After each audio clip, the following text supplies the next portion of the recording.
What is going on, guys? Welcome to Test This Tech. And Anbernic does it again, coming out with another handheld, the RG476H.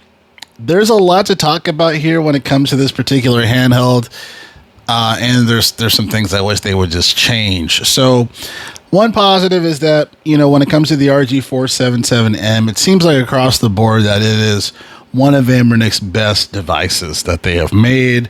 Premium build. Power of the device is insane. You can play, your PS2 GameCube, at the native or at the aspect ratio that it was originally designed for, which is definitely, great and fantastic. Obviously, the price point's been an issue for some, and then also the couple cosmetic things to adjust, like the inline shoulders to be stacked shoulders. And I know the fan is kind of loud too, but it just depends on what you're playing, because sometimes you might not even need to have the fan to even go to that point. But the 476H rolls around, and there's a few things that Anbernic does that almost is like kind of trolly, and to be fair, I've purchased quite a few Anbernic devices. I think they're one of the best to do it, but they do a lot of interesting choices that seem trolly. One of the things is that one of the compliments, or not compliments, but suggestions, is for them to make a plastic version of the RG477, but to have stack shoulders instead of the inline. A lot of people prefer stack shoulders for inline. I know that's not everybody, but I know that was one of the requests. So they do that for the plastic version, which is great, right? Very exciting. Even the back of the device, shown in the video that Anbernic showed, it has the vent very much the same, looks like, from the 477M.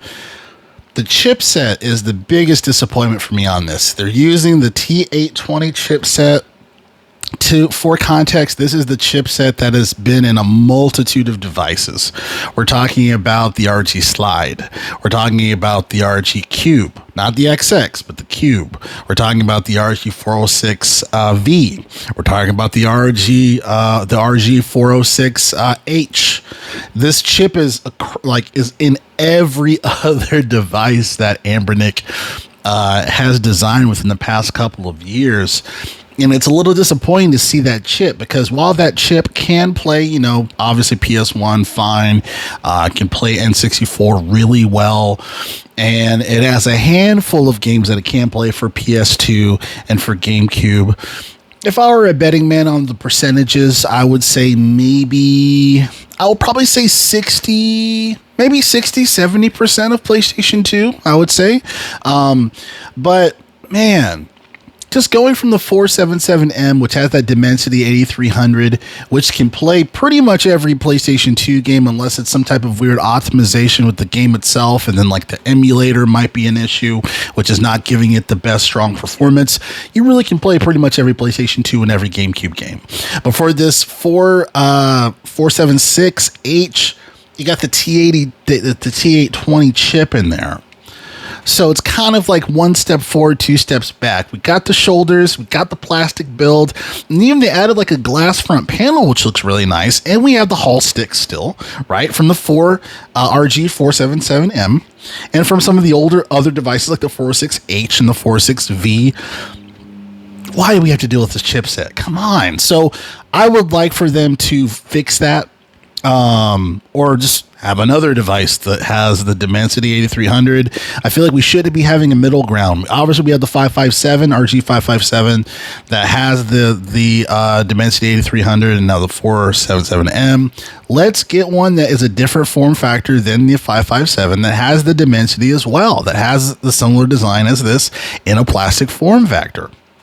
That would just be that would be what I would like to see. And it would be interesting to see if maybe I'm wrong. Maybe it's not including the T820 chip, but that's what everyone online has been pretty much saying, that, yeah, it's going to be that. It seems like the screen is the same screen from the RG Slide and from the RG477M. So it looks like it's that 4.7 inch screen. It looks like it has a glass panel on the front. The aesthetics look good. But to me, the biggest thing is the chipset. So let me know your thoughts. Let me know if you like this content too, as far as for me talking about these retro handheld devices and this form factor. Usually I did it for the music for M8, but I'm a gamer too, so surprise. Anyway, test this tech. I'll catch you guys next video.